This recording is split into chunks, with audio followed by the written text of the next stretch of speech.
மத்திய அரசு கல்வித்துறைக்கு ஒதுக்க வேண்டிய நிதியை தராமல் தமிழக அரசுக்கு நெருக்கடி கொடுப்பதாக அமைச்சர் அன்பில் மகேஷ் தெரிவித்துள்ளார். திருச்சியில் செய்தியாளர்களை சந்தித்த பள்ளிக் கல்வித்துறை அமைச்சர் அன்பில் மகேஷ் பொய்யாமொழி தமிழ்நாட்டில் மும்மொழி கொள்கையை ஏற்க முடியாது என்று குறிப்பிட்டுள்ளார்.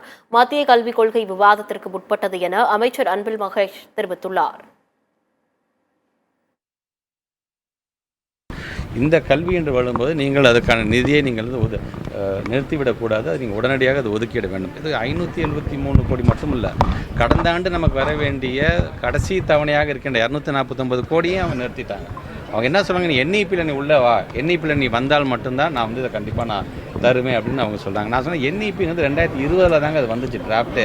யாருக்குமே எந்த காரணத்தை கொண்டும் கல்வி மறுத்துவிடக்கூடாது, அனைவருக்கும் சென்றடைய வேண்டும் தானே ஒன்றிய அரசும் அதானே நீங்கள் சொல்கிறீங்க, நாங்களும் அதானே நாங்கள் சொல்கிறோம்.